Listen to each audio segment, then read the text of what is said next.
Belajar ilmu puasa itu persiapan zahir. Orang ngerti ilmu puasa, ilmu ibadah, tapi hatinya nggak nyambung, nggak bisa berbuat baik. Qadir urzuqna ya Rabbana taubata qabla al-maut wa syahadata 'inda al-maut wal jannata ba'da al-maut. Amma ba'd. Yang sangat kami cintai, kami muliakan para perindu ridha Allah, para pecinta baginda Nabi sallallahu alaihi wasallam. Sebentar lagi kita masuki bulan agung, bulan mulia, bulan Ramadan, bulan istimewa. Akan tetapi bulan itu akan menjadi istimewa hanya untuk orang-orang yang merindukannya. Menjadi istimewa bagi yang merindukannya. Karena yang tidak merindukan Ramadan, dia akan masuki Ramadan seperti bulan biasa, tidak ada yang khusus. Sehingga karena dia tidak menganggap sesuatu yang beda, maka dia melewati Ramadan tanpa ada tambahan kebaikan pada dirinya. Maka Ramadan tidak ada artinya bagi dia. Tapi Ramadan akan berarti bagi siapapun yang di hatinya ada benar-benar makna kerinduan. Rindu kepada Ramadan itu rindu seperti apa sih? Yang dimaksud dengan menanti Ramadan, apa yang dinanti? Yang dimaksud dengan menyambut Ramadan apa? Jadi makna kerinduan itu harus paham. Bukan kalimat yang terucap karena seringnya kita dengar di masjid-masjid menjelang Ramadan. Mungkin ada spanduk tarhib Ramadan, tarhib Ramadan. Kita harus tahu betul apa sih yang dimaksud dengan kita menanti Ramadan, rindu Ramadan. Ramadan seperti hari biasa, bulan biasa, terbit matahari dari timur, ada hujan, kadang tidak ada hujan dan sebagainya, sama, nggak ada beda. Lalu apa yang membedakan ini harus kita paham supaya tidak hanya latah kita ucap di lisan. Kita buat contoh, ada seorang istri yang suaminya bekerja, pulang seminggu sekali, sepekan sekali, setiap hari Jumat pulang. Maka bahasa sang istri selalu, aku menanti hari Jumat. Aku menanti hari Jumat, kapan hari Jumat tiba, kapan hari Jumat tiba, kan begitu. Apakah hari, zatnya hari? Zatnya hari sama, hari Jumat dengan hari Kamis gak beda. Hari Jumat dengan hari Sabtu gak beda. Akan tapi sesungguhnya dia menanti hari Jumat. Kalau sudah hari Jumat, menjelang hari Jumat sudah mulai ada sesuatu yang berubah pada diri wanita tersebut. Mulai tiba-tiba pergi ke pasar, ngapain? Membelikan makanan khusus untuk suaminya, menyiapkan ini, merapikan kamarnya, semuanya. Jadi yang dimaksud bukan zat harinya, akan tapi sesuatu yang terjadi di hari Jumat. Keindahan yang dia hayalkan, yang dia harap. Bukan berantem dengan suami kan? Atau tiba-tiba suaminya datang hanya dilihat, ditungguin saja begitu, enggak juga. Akan tapi dia merencanakan keindahan dengan suami, mulai makan bersama, barangkali nanti akan berjalan-jalan bersama, merencanakan begitu. Itu maknanya rindu. Rindu hari Jumat, bukan zat harinya, akan tapi apa yang terjadi, peristiwa-peristiwa yang ada. Begitu juga dengan Ramadan. Yang dimaksud merindu Ramadan, kita harus tahu dong apa. Nah ini, maka kita harus tahu dulu apa Ramadan, biar kita apa yang terjadi di dalam Ramadan, supaya kita benar rindu kepada Ramadan. Nah, Ramadan ini adalah bulan agung, bulan istimewa, yang di dalamnya ada hal yang luar biasa seperti dilipat gandakan pahala. Ada satu malam yang lebih bagus daripada 1000 bulan bagi yang beramal baik di dalamnya. Jadi pemahaman akan keagungan di bulan Ramadan inilah yang harus terus kita tanamkan dalam diri kita. Umat Nabi terdahulu seperti Nabi Nuh, umurnya 1000 tahun. Maka orang soleh zaman Nabi, umat Nabi Muhammad, dengar berita umat Nabi Nuh 1000 tahun. Orang yang ahli ibadah dari umat Nabi Muhammad berkata, enak umat Nabi Nuh. bisa berbekal selama 1000 tahun. Wah, alangkah banyaknya pahalanya. Yang berhayal gitu kan orang baik, yang jahat ya enggak lah. Wah, kalau jahat kan 1000 tahun jahat. Orang baik berkata, oh, umat Nabi Nuh bisa beramal baik 1000 tahun. Mana mungkin kita bisa menyamai mereka, bekal mereka 1000 tahun. Umat Nabi hanya 60-70.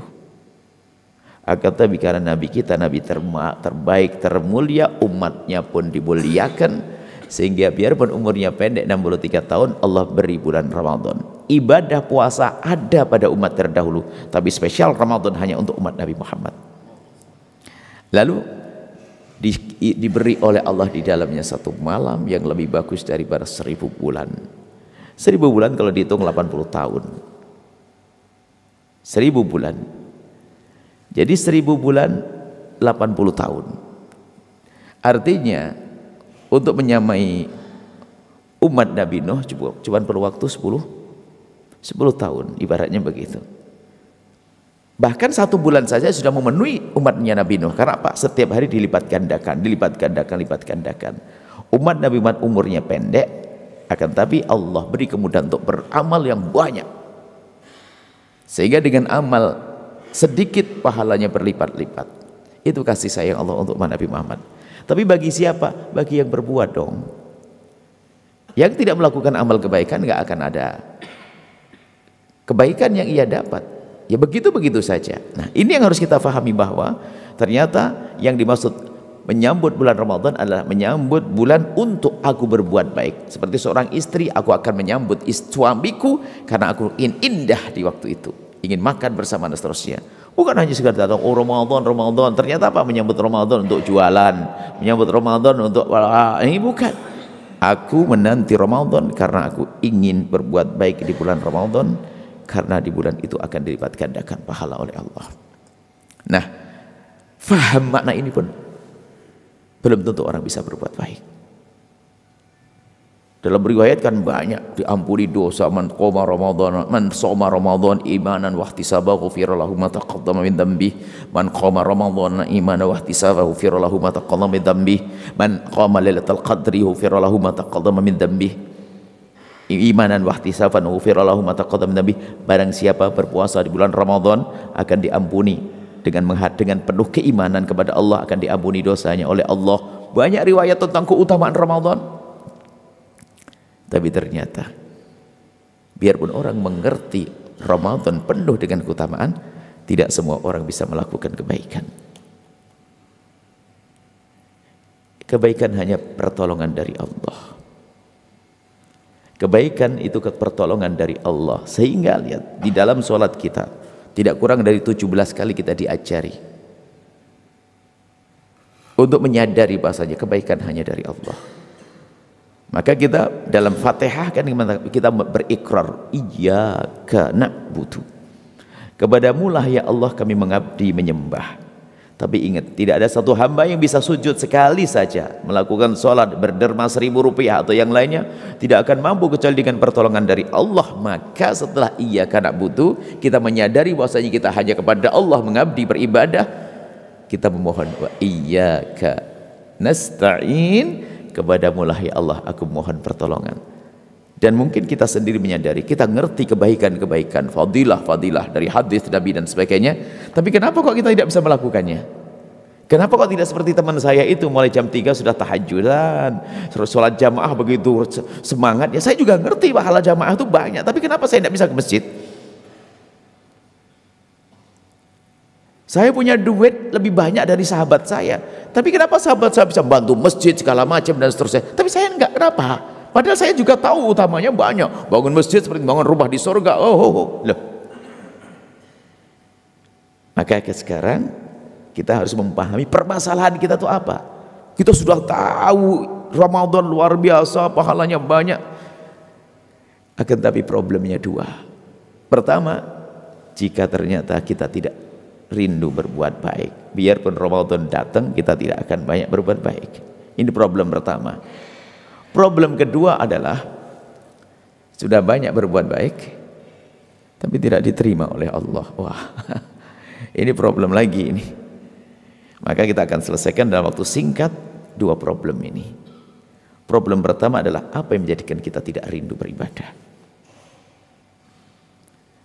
Disebutkan adalah yang menjadikan sebab kita malas beribadah adalah maksiat dan dosa-dosa yang kita lakukan. Sebab dosa itu akan memberatkan, nempel pada kita, memberatkan. Sampai digambarkan dosa itu tu'radul fitnatu 'alal qulubi kal hasiri 'udan 'uda. Fitnah dosa itu akan nempel di hati dan akan menggelapkan hati. Itu gambarannya laksana tikar. Mungkin orang zaman dulu tahu tikar, anak muda sekarang nggak ngerti tikar kayaknya. Tikar itu cara buatnya dipintal satu demi satu, bukan langsung lebar begitu, bukan.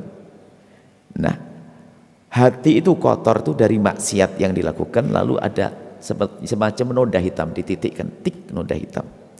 Dosa lagi setitik noda hitam, dosa lagi setitik noda hitam, dosa lagi setitik noda hitam, dan terus titik-titik noda hitam sampai hati itu gelap. Nah, kalau sudah hati gelap, lihat, tahu kebenaran tapi nggak bisa menerima, ngerti kebaikan tidak rindu, berat melakukan ibadah tapi ngerti, bahkan mungkin bisa ngomong, bisa ceramah tentang kebaikan karena seorang ustadz tapi karena kemaksiatannya maka susah melakukan kebaikan. Sehingga para ahli tarbiyah mengatakan, kita akan menuju zat yang maha suci, maka rontokkan kekotoranmu dengan taubat, istighfar yang banyak, memohon ampun kepada Allah. Dengan beristighfar nanti akan ringan kita menuju Allah Subhanahu wa taala.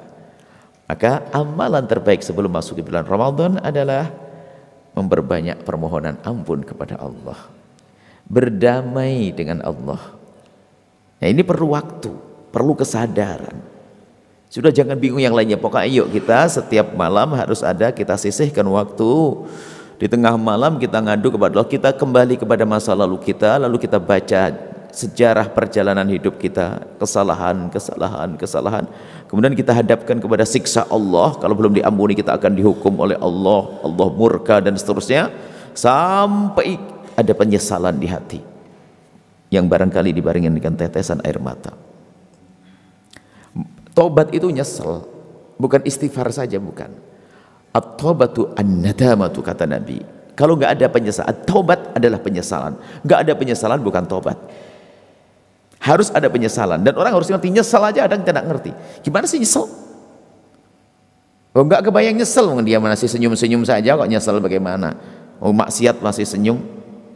Nyesel itu bagaimana? Nah, gitu, harus sadar nyesel. Nyesel aja nggak ngerti, gimana bisa tobat? Kita bisa membuat contoh nyesel. Kita punya duit gaji setiap bulan mungkin 2 juta atau 3 juta gaji satu-satunya. Harus beli beras, beli ikan, beli lauk dan sebagainya. Giliran kita ngambil uang mau bawa ke pasar, duit jatuh, nyesel. Atau dapat berita usahanya bangkrut, nyesel. Nah, ini baru sadar nyesel tuh kayak gitu. Pernahkah kita minimal, padahal urusan dunia nggak sebanding dengan neraka, pernahkah kita merasakan di saat kita melakukan dosa kayak begitu? Ya Allah. Nah, kalau belum bisa ya makanya susah tobat. Jadi tobat itu harus ada penyesalan, dan menyesal itu tidak akan mungkin bisa ada kecuali menyadari. Kalau tidak ngerti duit itu ada nilainya, coba si orang yang tidak ngerti uang, duitnya jatuh biasa saja. Orang dikasih cincin cuman karena dia nggak ngerti nilainya cincin, dipikir karena dia taunya cincin beli di pasar 2.000 rupiah, 1.000 rupiah, cincin ya sudah ditaruh di mana saja hilang. Kemudian yang ngasih tiba-tiba datang, cincin yang kemarin gimana? Anu hilang, tak tahu. Loh, itu berlian saya kasih untuk kamu, tanda mati itu, cinta itu berlian ya kasih, harganya 1 miliar. Baru nyesel, baru tahu harganya. Nah, begitu juga dosa itu orang harus merenung. Maka tobat itu dikatakan para ulama, tobat, Nabi menyebutkan at-taubatu nadamah, tobat itu penyesalan. Lah untuk nyesel ini loh, untuk bisa nyesel maka kita harus sadar bahayanya dosa, murka Allah. Allah murka pada kita. Kalau belum diampuni di dunia akan kita rasakan di alam barzah. Serem, belum lagi memberatkan langkah kita di padang mahsyar. Hingga nyebrang Shiratal Mustaqim pun susah, akhirnya nggak kelihatan jembatan, lalu kecebur ke neraka jahanam. Lah untuk ini, maka untuk bisa sadar ada lagi mukadimahnya. Mukaddimahnya adalah membiasakan untuk bertafakkur. Yang dikatakan oleh qadhiyah tafakkur sa'ah khairun min ibadatis sanah. Merenung, jadi kita harus punya waktu merenung setiap malam. Biarpun katanya duduk di tempat di musola kita sambil mengingat dosa kita lalu hukuman Allah, pastikan ini. Sampai di saat kita mau tidur pun bagaimana? Rasulullah mengajarkan, hendaknya jika engkau kalau engkau mau tidur, biasakan sebisa mungkin, biarpun itu susah bagi sebagian orang. Kalau bisa tidurlah seperti tidurnya orang yang berada di liang lahat, menghadap ke kiblat, dengan kau letakkan pipimu di tanganmu, kemudian kau merenung bahasa ini adalah bisa saja aku tidur dan aku tidak bangun lagi. Kalau tidak diampuni oleh Allah, alangkah mengerikannya hidupku di alam barzah. Merenung sampai ada penyesalan, menitikkan air mata. Itu yang harus kita hadirkan. Jadi, dan sebetulnya bukan menjelang Ramadan saja, hanya karena Ramadan begitu penting, begitu besarnya keagungan pahalanya, jangan sampai kita masuk Ramadan tidak bisa beramal baik. Tapi di setiap saat pun kita harus begitu, menjadikan kita malas sholat, ibadah, bangun malam dan seterusnya karena dosa-dosa kita. Maka cukup hukuman dari Allah yang diberikan kepada seorang hamba adalah jika tidak dirindukan berbuat baik. Hukuman dari Allah. Anda pernah melihat mungkin orang kaya raya luar biasa, tapi bikin musola kecil nggak bisa. Karena apa? Tidak dirindukan berbuat baik. Mati nggak ada, pahalanya nggak ada dicari. Berarti bukankah dia orang yang dihukum oleh Allah? Cari kerja keras, capek, tapi nggak bisa menikmati. Nggak bisa menikmati. Dia ngumpulkan dari kecil, wah, jadi gedung mega, di rekening nggak tahu berapa triliun atau miliar. Tak tahunya setelah mati nggak bisa. Dihukum dia. Di saat dia diberi sesuatu, tapi tidak dimudahkan untuk berbuat baik. Maka hukuman dari Allah di dunia bagi hambanya adalah jika di saat tidak dirindukan kepada kebaikan. Sehingga dikatakan bahwasanya tanda orang yang dicintai oleh Allah adalah orang yang begitu mudahnya melakukan kebaikan biarpun tidak direncanakan, dan begitu susahnya melakukan kemaksiatan biarpun direncanakan.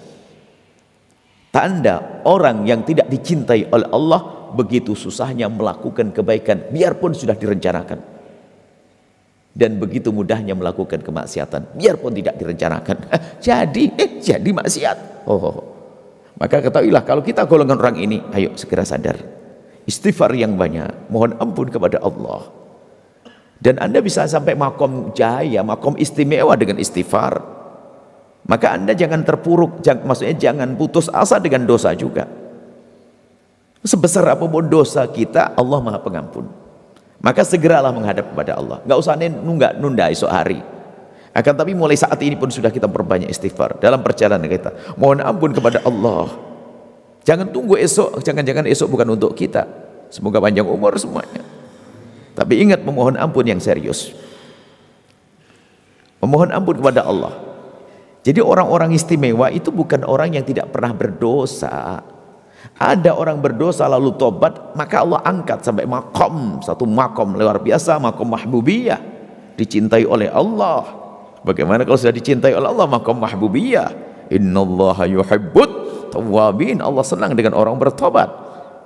Jadi jangan putus asa dengan dosa. Mungkin ada orang dosanya teramat banyak. Oh, dosaku banyak. Nggak mungkin diampuni Allah. Jangan ngomong gitu. Allah Maha Pengampun. Segera menghadap kepada Allah. Adukan dosamu. Bahkan disebutkan dalam Al-Quran tentang ahli surga yang dikabarkan oleh Allah, yang ada hubungannya dengan orang bertakwa yang akan diberi imbalan surga. Dan puasa Ramadan pun tujuannya untuk menjadi orang bertakwa, kan? Ada disebutkan dalam Al-Quran, wasari'u ila maghfiratin min rabbikum wa jannatin arduha as-samawati wal ardu uiddat lil muttaqin. Bersegeralah kalian menuju surga, menuju pengampunan dan surga yang disiapkan untuk orang yang bertakwa. Siapakah orang bertakwa? Mungkin bayangan kita adalah yang tahajudnya banyak, ini semuanya banyak. Akan tapi di ayat berikutnya adalah orang bertakwa di antaranya adalah mereka yang walladzina idza fa'alu fahishatan dzalamu anfusahum. Mereka yang melakukan kekejian, mereka yang melakukan dosa, tapi segera ingat kepada Allah, mohon ampun kepada Allah. Nah, ayo kita semuanya, dan dia mengerti tidak ada yang mengampuni kecuali Allah. Maka ayo dari kita segera memasuki wilayah taubat ini mulai hari ini. Kalau perlu hanya dibandingkan dengan tetesan air mata, di saat kita sendiri, bukan di depan orang. Kalau di depan orang bisa saja jujur, bisa saja bohong. Air mata bisa dibuat-buat. Akan tapi yang lebih istimewa, tapi jangan suudzon kalau ada orang punya air mata, bisa saja dia benar loh ya. Karena orang yang lembut hati. Tapi yang istimewa adalah kalau kita sudah bisa menangis di saat sendiri. Sampai dikatakan air mata ini adalah penghapus dosa yang tidak akan menangis lagi nanti di akhirat. Katanya dia punya dosa, tapi dia menyesal dengan air matanya. Kullu ainin bakat yaumal qiyamati. Air mata ini semua akan menangis nanti di hari kiamat. Illa ainun bakat min khasyatillah. Kecuali air mata, kecuali mata yang pernah menangis karena takut kepada Allah. Dan tanyakan pada diri sendiri, pernahkah engkau menangis karena dosa-dosamu? Sayyidina Umar mengingatkan, cobalah berusaha untuk menangisi karena dosamu. Kalau tidak bisa menangis, maka teruslah berusaha untuk menangisi dosamu. Kalau belum bisa menangis, berusaha untuk menangisi dosamu. Kalau belum bisa menangis, berusaha untuk menangisi dosamu. Kalau belum bisa menangis, menangislah engkau karena engkau telah tidak bisa menangis. Karena hatimu sangat keras saat itu. Ini bab sendiri nih. Itu pribadi antara kita dengan Allah, berdamai dengan Allah. Adapun dosa dengan Allah jangan ceritakan pada bangsa manusia. Manusia tidak bisa memaafkan, manusia hanya bisa merendahkan, menjelekkan. Yang punya masa lalu judi, punya masa lalu mabuk, punya masa lalu zina, jangan disebutkan kepada siapapun dari bangsa manusia. Cukup Allah yang tahu. Allah yang tahu. Jangan ceritakan kepada siapapun dari bangsa manusia. Tanda tobat kita diterima adalah kita malu menyampaikan kepada manusia. Cuman ada sebagian orang karena kebodohannya bangga dengan dosa, atau karena ketidakmengertiannya, cara solusi yang ia ambil adalah bercerita kepada manusia. Dosa kepada Allah pribadi antara kita dengan Allah. Selesai. Tobat ini artinya apa? Langkah menuju Ramadan pertama adalah berdamai dengan Allah. Baru setelah itu Anda akan menemukan sesuatu yang unik. Ringan beribadah, ringan berderma, ringan sedekah, ringan melakukan kebaikan. Masuk bulan Ramadan kita siap. Nah, persiapan ini loh yang kita sebut dengan persiapan batin. Jadi persiapan Ramadan itu ada dua, persiapan zahir dan persiapan batin. Persiapan zahir enteng. Persiapan zahir apa? Nyiapkan makanan untuk sahur, tarawih. Ilmu pun zahir itu. Belajar ilmu puasa itu persiapan zahir. Orang ngerti ilmu puasa, ilmu ibadah, tapi hatinya nggak nyambung, nggak bisa berbuat baik. Jadi ilmu fikihnya itu juga ilmu zahir, persiapan zahir itu. Batinnya ini nih, istighfar kepada Allah. Baik, sudah selesai kita. Setelah kita punya berdamai kepada Allah, maka akan menjadi kita semakin mudah beribadah. Baik, masuk bulan Ramadan, jangan-jangan nanti kita banyak ibadah, tidak diterima. Wah, ini kan kacau juga. Ada sebab-sebab tidak diterima. Yang paling jelas seperti disebutkan dalam banyak riwayat hadis. Di antaranya adalah satu riwayat dari Imam Muslim. Dari baginda Nabi SAW yang berbunyi begini. Tuftah abwabul jannati kulla yaumil itsnaini wal khamis. Dibuka pintu surga setiap hari Senin dan hari Kamis. Fayughfaru li kulli 'abdin la yusyriku billahi syai'a. Akan Allah ampuni setiap hamba asalkan dia tidak menyekutukan Allah. Oh, kita dapat kan? Asalkan tidak menyekutukan Allah, Allah suruh membagi-bagi pengampunan. Hari Senin, hari Kamis. Bahkan dalam riwayat ada malam nisfu Sya'ban. Ada Allah memberi bagi-bagi pengampunan setiap tahun, bagi-bagi pengampunan setiap saat. Setiap mingguan. Senin dan Kamis. Fayughfaru likulli 'abdin la yusyriku billahi syai'a. Akan Allah ampuni setiap hamba asalkan dia tidak menyekutukan Allah. Kecuali satu orang. Illa rajulan, kecuali seseorang kanat bainahu wa baina akhihi syahna, yang dia punya benci, dendam, dengki kepada saudaranya. Fayuqalu, lalu diperintahkan pada malaikat, angdiru, tunda. Dua orang ini jangan diterima amalnya, jangan diampuni dosanya. Oh, serem. Hatta yastaliha, sampai damai.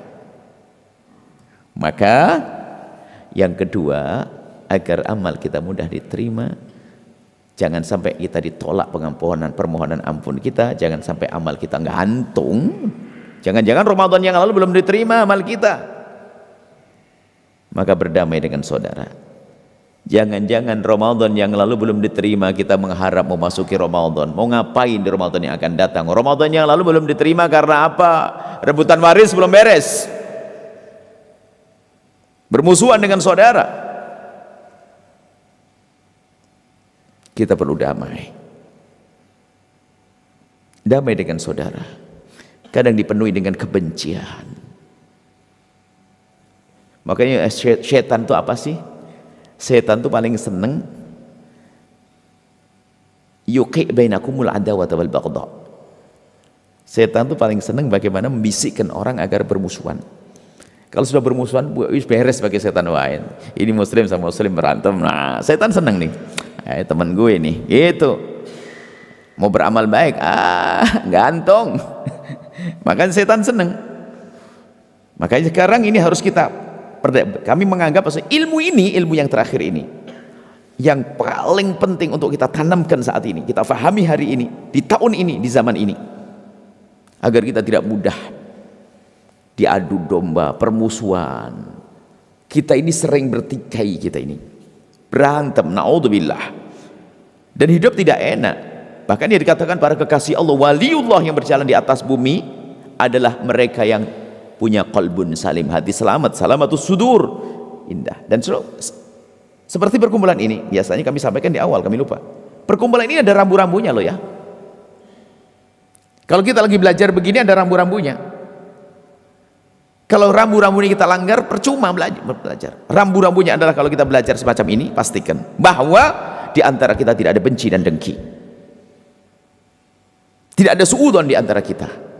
Lalu kalau saya suudzon kepada anda lah, paling orang ini nggak mau denger ya lah, paling dia ini paling ya, oh ya nggak bisa saya ngirim ilmu. Saya suudzon kepada jamaah.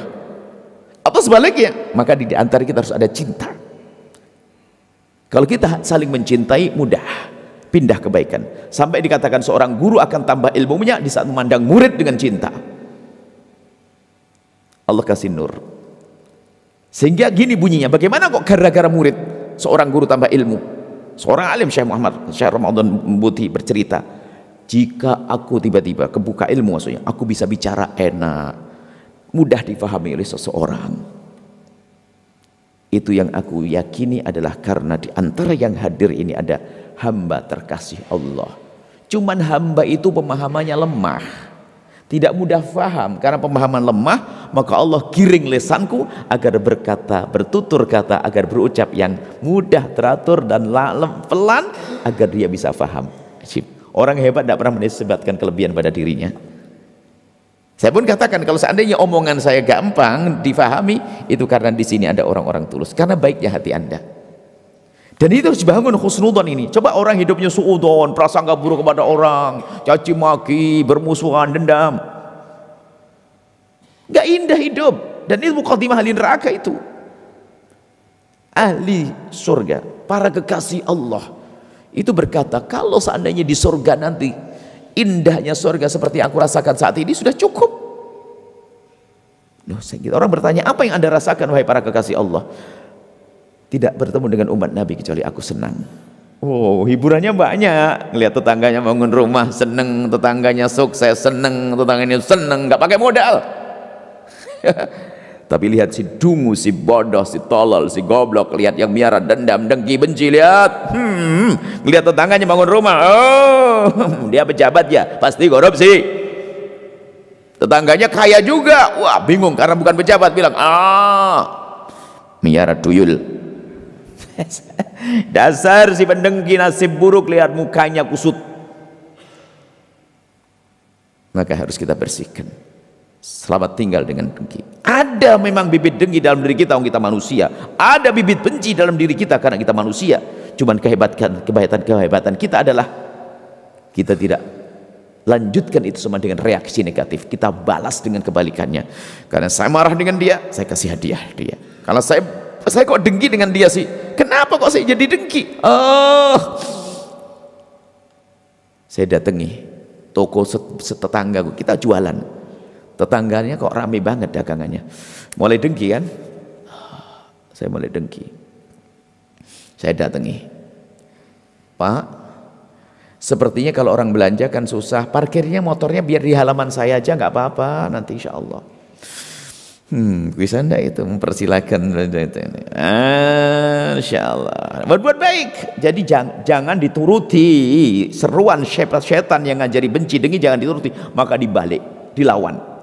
Itu baru jihadun nafsi, jihad yang agung, jihad yang besar, kerjaannya para kekasih Allah.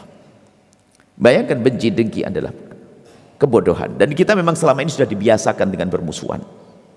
Coba, karena sudah terbiasa bermusuhan, lihat begitu gampangnya permusuhan dengan siapa saja, Pak. Dendam musuh. Kita sering diadu musuh. Kita sering, karena kuping kita itu nggak bisa nggak bisa filter. Coba aja pemilihan presiden berantem, pemilihan gubernur berantem, pemilihan wali kota berantem, ya kan? Pemilihan lurah bulat, pemilihan pengurus masjid juga berantem. Ayo, kiai meninggal dunia, punya anak 2 ustadz muda.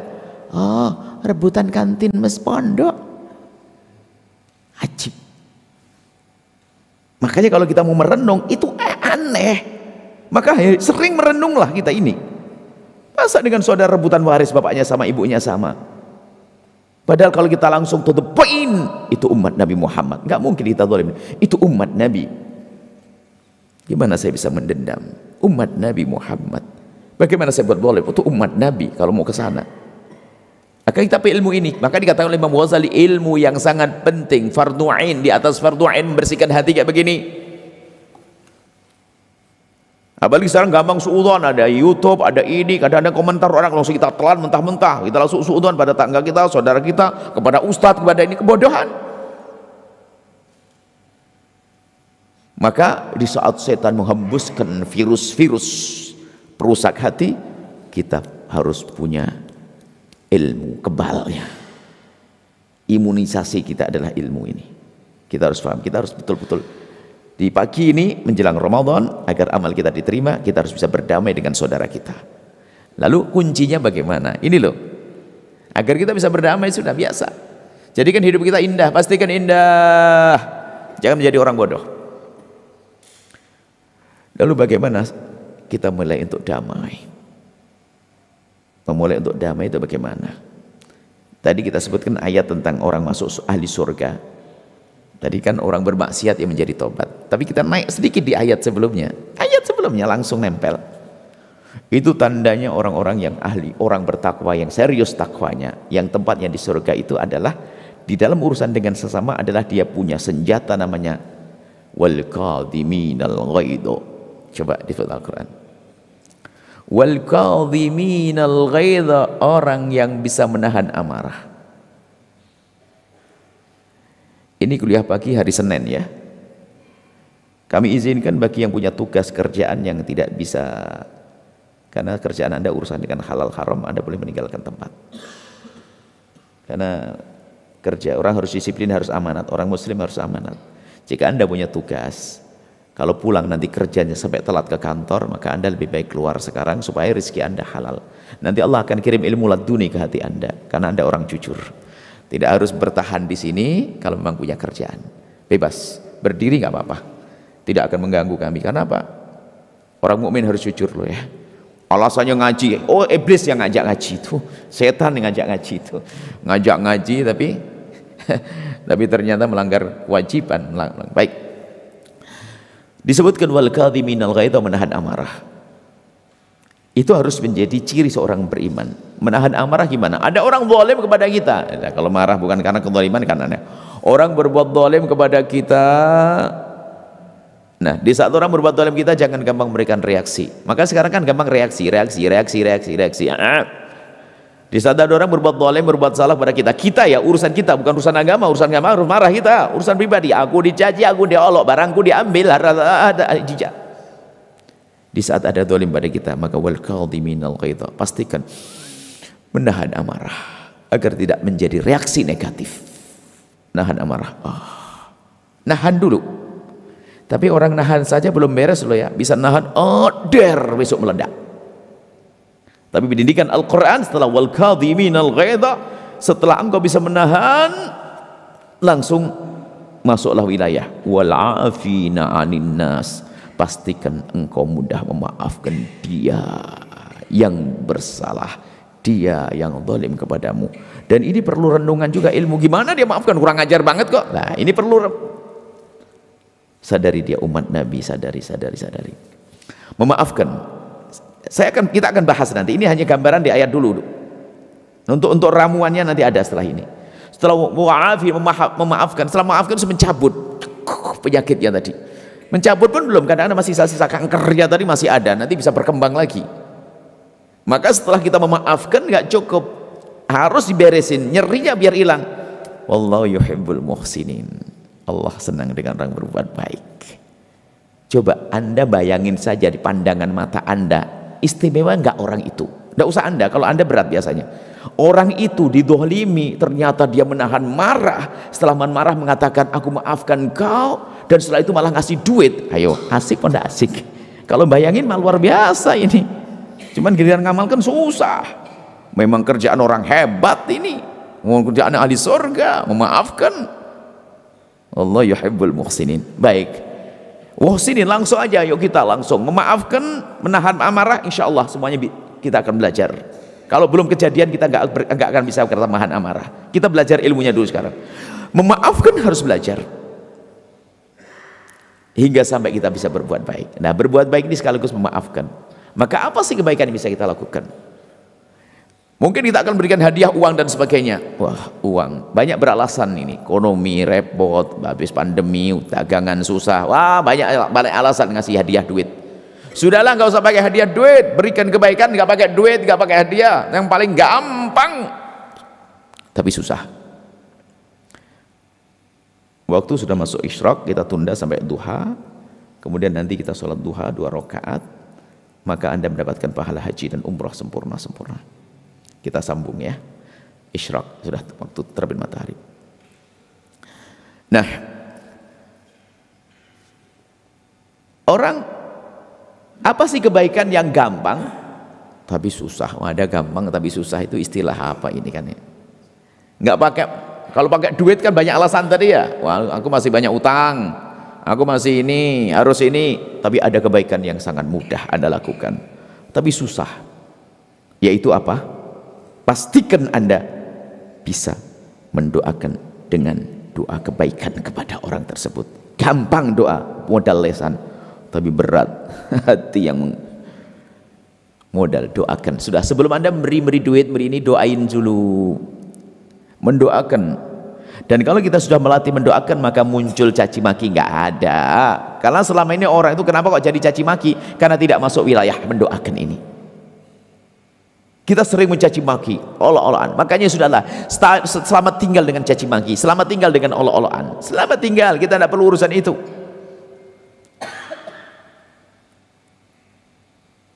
Kita tahu Abu Jahal sejahat itu, kalau kita tidak mencacinya juga nggak ada masalah kok. Apalagi saudara kita. Coba Anda diem nggak pernah mencaci Abu Jahal, disalahin Anda? Ada orang lebih jahat dari Abu Jahal, targetnya Nabi loh, penggal leher Nabi loh ya. Kalau kita tidak mencaci Abu Jahal, apakah ada yang nyalahkan kita? Nggak ada. Tapi kenapa kita mencaci saudara kita? Kenapa kita ngolok saudara kita? Apa? Kita membiasakan dengan kalimat yang baik, dengan panjatan doa. Anggap saja loh begini, ini loh, kita perlu berlatih dan serius kita ini. Ini belajar serius dan ilmu terpenting sepanjang hidup kita hari ini. Ilmu terpenting ini, ilmu terpenting, kata Imam Ghazali, fardu ain di atas fardu ain. Banyak sholat, banyak ibadah dan sebagainya, hatinya kotor mau kemana? Mau jadi kekasih Allah nggak bisa. Ini ilmu terpenting hari. Maka mohon serius hari ini. Kita belajar. Saya belajar, makanya saya sering ngomong karena saya belajar. Ini serius, mendoakan orang lain dengan doa kebaikan, bukan dengan caci maki. Coba sebuah contoh, ada satu orang kaya raya, mungkin seorang penguasa atau apa saja, jahatnya luar biasa dia. Jahat, membuat, wah pokoknya dengan segala kedoliman, kejahatan, maksiatan, makanya lalu kita dikasih doa dikabul satu tok. Milih mana? Semoga dia mati hancur nyungsep, atau dia sadar dan bermanfaat untuk umat. Ayo, coba kalau saya mikir, kalau dia mati, kloninya masih ada. Orang yang dirusak masih juga ngerusak. Begitu. Wah, rugi saya doain mati dia. Satu doa saya dikabul.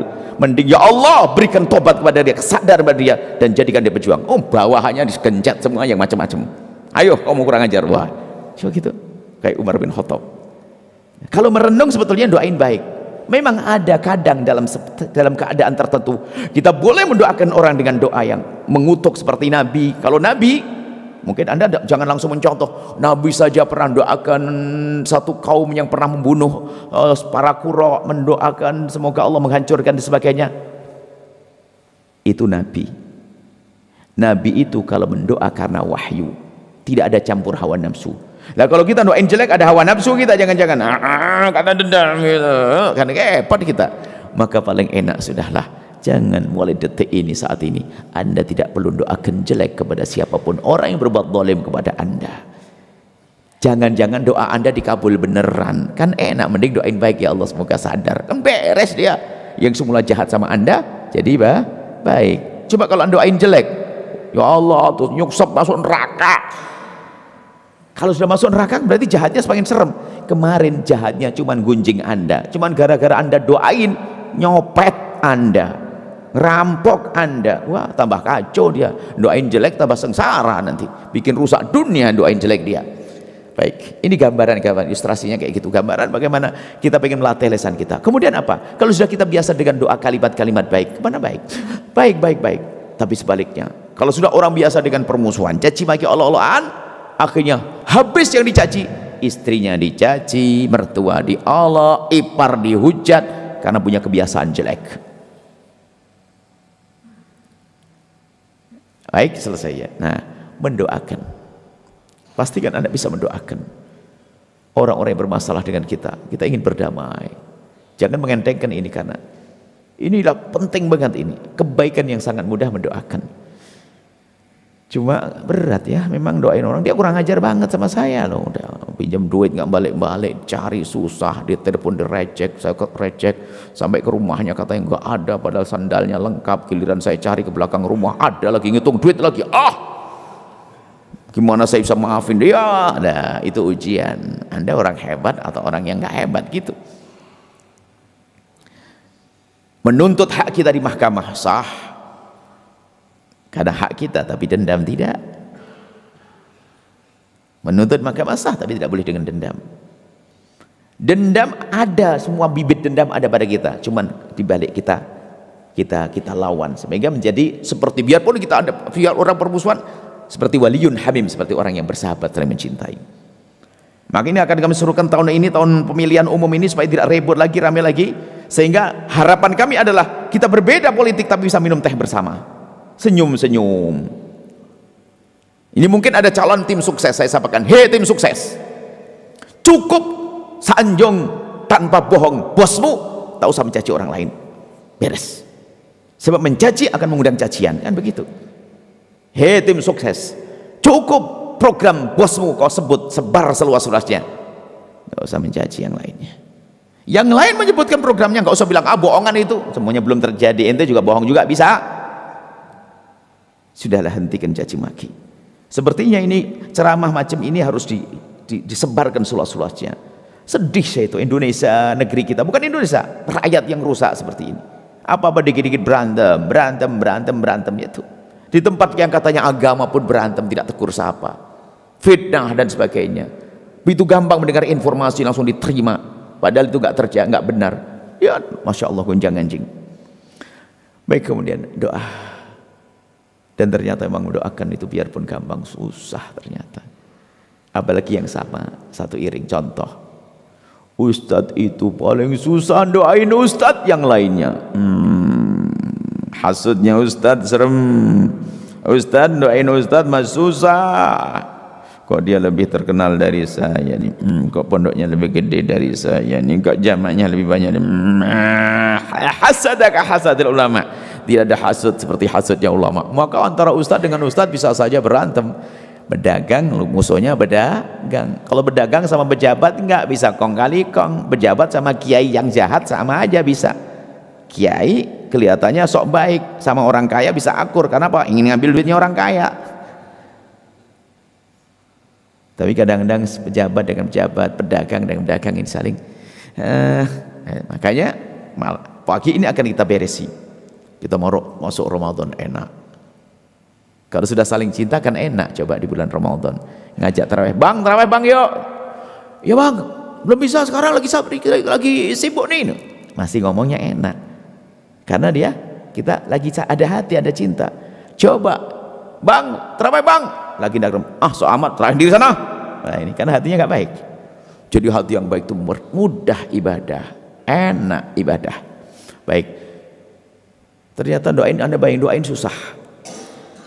Dan memang betul susah. Para kekasih Allah berkata, ada yang mengatakan saya bisa memberesi urusan hati saya kayak begini 20 tahun. Ada 10 tahun, ada 5 tahun. Ada taufik Rabbani karena kemurahan dari Allah, seminggu beres. Semoga kita golongan yang malam hari ini sudah beres. Nah gitu. Jadi kekuatan kita dalam mendoakan orang lain. Pastikan ini kebenaran. Pastikan ini harus saya ambil. Biarpun sambil berjalan nanti ke rumah. Berat. Iya berat. Kami sering membahasakan ini adalah operasi besar. Operasi jantung, operasi paru-paru, operasi hati. Berat. Maknanya berat apa? Nggak bisa serta-merta. Kalau tidak ada obat biusnya mah susah. Kan gitu ya? Makanya sekarang saya kasih obat bius.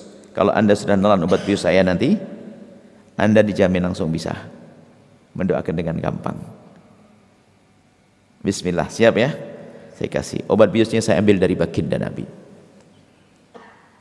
Anda kelewatan obat bius akan nyesel Anda. Anda kelewatan dan dengar obat bius ini Anda akan nyesel. Tolong yang ngantuk bangun. Yang ngantuk bangun. Karena kalau Anda tidak dengar obat bius ini, Anda akan nyesel. Ya, paham enggak? Obat bius dari Nabi. Anda tidak dengar obat bius ini akan sia-sia. Dengar, yang tidur bangun dulu. Yang tidur bangun dulu obat bius. Karena kita perlu bersih hati. Obat biusnya dari baginda Nabi sallallahu alaihi wasallam. Ma min 'abdin muslimin yad'u li akhihil muslim ala dhahril ghaib ila wa qala al malaku wa laka bimithlin. Tidak ada seorang mukmin, tidak ada seseorang mendoakan orang lain yang tidak ada di hadapannya, atau orang itu lagi bermasalah di tempat yang sana. Kemudian orang ini mendoakan dia. Mendoakan kecuali malaikat mengatakan walaka bimithlin, engkau mendapatkan yang sama. Engkau mendapatkan yang sama. Artinya apa? Dikatakan para ulama, satu doa yang sangat mudah dikabul oleh Allah adalah doa dengan cara mendoakan orang lain yang bermasalah dengan kita atau yang jauh dari kita. Doain di depan muka mah bisa basa-basi karena habis dikasih sarung minta baju koko. Haji baik banget, Masya Allah, semoga panjang umur, rezekinya minta tambahan. Tapi kalau kita mendoakan di saat orang tidak ada di hadapan kita, itu tulus. Dan setelah itu nggak usah telepon, bang tadi saya doain, nggak usah ngomong. Tulus kita mendoakan. Dia kurang ajar sama ke dia menyakiti kita, nanti malam saya doain, maka langsung dikabul. Karena Pak, malaikat yang mendoakan. Sampai dikatakan para ulama, ini doa yang sangat mudah dikabul tapi sangat dilupakan oleh hamba Allah. Kalau kita mendoakan dengan cara ini sangat mudah dikabul, lebih cepat dikabul daripada Anda pergi ke multazam tapi hati Anda kotor. Selama ini biasanya latah aja orang tuh, saya ingin doa, pengen umrah, pengen doa di sana. Kelamaan kapan umrohmu? Padahal cukup kita mendoakan orang bermasalah dengan kita yang ganggu kita, Allah akan kabul. Yakin atau tidak? Ini Nabi yang bersabda. Apalagi dia semakin kejam pada Anda, semakin cepat dikabul. Kurang ajarnya banget. Langsung nanti malam, awas ya, sholat 2 rakaat. Ya Allah, itu dolim banget sama aku ya Allah. Berikan kesadaran dia ya Allah. Ampuni dia ya Allah. Lapangkan rizkinya ya Allah. Mudahkan segala urusannya ya Allah. Masya Allah. Awal-awal doa mungkin muka Anda masih jelek banget karena Anda belum kuat. Tapi nanti akan semakin lembut. Dan ilmu ini harus Anda ambil. Kalau Anda tidak mengambil, Anda rugi. Jangan menjadi hidupnya orang bodoh, ngeliat orang dendam, iri, suudzon, prasangka buruk, capek. Kayak begini enak ketemu, tidak ada masalah, begini enak ketemu, ada depan enak dan seterusnya. Itu obat biusnya. Jadi kalau punya hajat saya amalkan. Kalau saya punya hajat besar, saya cari siapa yang ganggu saya. Cuman kadang nggak ada, itu bingung, orang baik-baik. Tapi kalau ada yang ganggu langsung, lumayan nih untuk ngadep kepada Allah nanti nih. Karena apa? Kita merasa kita banyak dosa, susah diterima. Tapi gara-gara mantul begini doain orang lain, jaminan Nabi bersabda, engkau walaka bimithlin, engkau dapat duluan. Ajib. Ayo kita amalkan. Insya Allah bad biusnya sudah mulai masuk. Kalau enggak berarti kurang masuk ke dalam ini. Anda uban telat bad bius, Anda pulang akan mudah. Anda pengen apa? Pengen rezeki, pengen ini, pengen. Caranya mantul, doain dia. Dan dari mendoakan ini, katakan para ulama, ada dua faedah. Pertama, membersihkan hati. Yang kedua, akan mudah dikabul untuk Anda. Masih nggak bisa, kan keterlaluan Anda ini. Kan kita pengen dikabul, kita pengen anak soleh. Anak, ya Allah jaga anak saya. Doain ya Allah, anaknya orang kurang ajar padaku, jadikan dia anak soleh. Bapaknya kurang ajar, ya Allah semoga anaknya soleh, anaknya jadi baik. Anak kita yang baik duluan. Dan itu hakikat. Kalau Anda yakin, hati setelah itu bersih, nggak ada dendam. Baik, kemudian setelah dioperasi jeder, masih ada sisa nyerinya. Saya kasih obat nyeri sekali. Setelah itu Anda akan bebas insya Allah. Dan ini ilmu. Makanya saya juga kadang menghindar saya itu. Kadang-kadang saya diajari oleh jamaah untuk nyaci orang, ngolok orang, suruh komentar tentang pejabat, suruh komentar tentang ustadz ini. Saya nggak tahu. Suruh komentar tentang artis. Wah, saya kapan ketemu artis kalau saya ngomong, salah ngomong? Nggak tahu hakikatnya. Nah, Buya, gimana pendapat Buya tentang artis ini? Jangan ngajari saja, kurang ajar ya. Ini. Oh, saya nggak tahu, saya nggak perlu. Kan perlu ada klarifikasi. Kalau tahu betul. Kalau memang Ustadz itu nggak benar, saya akan telepon langsung. Nggak perlu saya ngomong ke Anda. Ada Ustadz, berapa banyak? Ustadz kalau bermasalah, saya telepon, saya langsung ngomong. Paling tidak nasihat saya, tolong Ustadz, hati-hati masalah ini, perhatikan, tobatlah, takutlah. Selesai. Nggak usah saya ngomong, tadi saya telepon Ustadz itu. Kan sederhana Ustadz. Ini Ustadz itu saya telepon habis-habisan tadi. Wah, sok banget ini. Karena pengen ngajak baik orang kok pamer, kan gitu ya. Tapi kalau saya di mimbar nggak bisa, nggak pernah. Kita enggak. Makanya kita hindari untuk ngomongin jelek orang. Kadang kita tidak tahu yang sesungguhnya apa. Berita bisa saja dibolak-balik. Nah baik, saya kasih obat anti nyeri sekarang dan saya tutup selalu tanya jawab. Anti nyerinya adalah, bayangin nanti di padang mahsyar semua orang pada kebingungan. Hari kiamat, hari menakutkan. Dahsyatnya padang mahsyar itu kayak apa? Man nafasa kurbatan min kurabid dunya. Barang siapa yang melapangkan seseorang dari urusan dunia, dari kerepotan dunia, nafasallahu, Allah akan lapangkan dia kurbatan min yaumal kiamati. Allah akan bebaskan di hari kiamat. Hadis ini ada hubungan dengan itu. Kalau kita menolong orang urusan dunia saja, yang menjadikan dia di dunianya lega, Allah akan balas kelegaan nanti padang mahsyar. Padang mahsyar yang matahari menempel ini coba. Bagaimana kalau kita membebaskan dia agar lega di akhirat, biar gak diseksa oleh Allah gara-gara dia zalim, coba. Jangan sampai diseksa di akhirat ya Allah. Itu umat kekasihmu Nabi Muhammad ya Allah. Dia jahat kepadaku ya Allah, tapi aku tidak rela kalau kau hukum ya Allah. Berikan kesadaran, ampuni dia. Loh, ini kan menginginkan di akhirat, maka Allah akan beri kelapangan kita. Kemudian ada suatu ketika hadis Imam Bukhari meriwayatkan dari Abu Hurairah, nanti Allah menyeru ainal mutahabuna bi jalal, di padang mahsyar Allah menyeru mana orang-orang hidup dengan cinta karena aku. Al yauma udhilluhum yauma la dhilla illa dhilli. Sekarang aku beri perlindungan mereka di saat tidak ada lagi perlindungan kecuali dariku. Orang yang di dunia memerangi benci dengki tadi langsung dengar saat itu. Langsung dengar, tiba-tiba berkumpul. Semoga kita kumpul di situ. Kita dengar karena kita berlatih mencintai. Ada benci tapi kita perangi. Itu selamat dia kumpul. Setelah kumpul Allah berfirman, sekarang aku beri perlindungan yang tidak ada lagi perlindungan kecuali diriku. Yang katanya padang mahsyar mengerikan, tidak lagi mengerikan.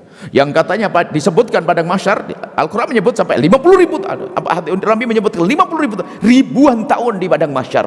Ternyata bagi orang-orang yang seperti tadi itu melewati padang mahsyar ma bainadz dhuhri wal asri, seperti antara waktu zuhur dengan asar, disuruh menuju ke surga seperti kilat. Kemudian saya yang nyimpan tadi, yang marah yang di dunia, nanti tak tuntut ya. Diizinkan kita menuntut di akhirat. Dan Allah Maha Adil. Kalau diapain, dizalimi, tuntut dia, habisi dia, tuntut. Betul, saya nuntut fulan, saya tuntut, tuntas.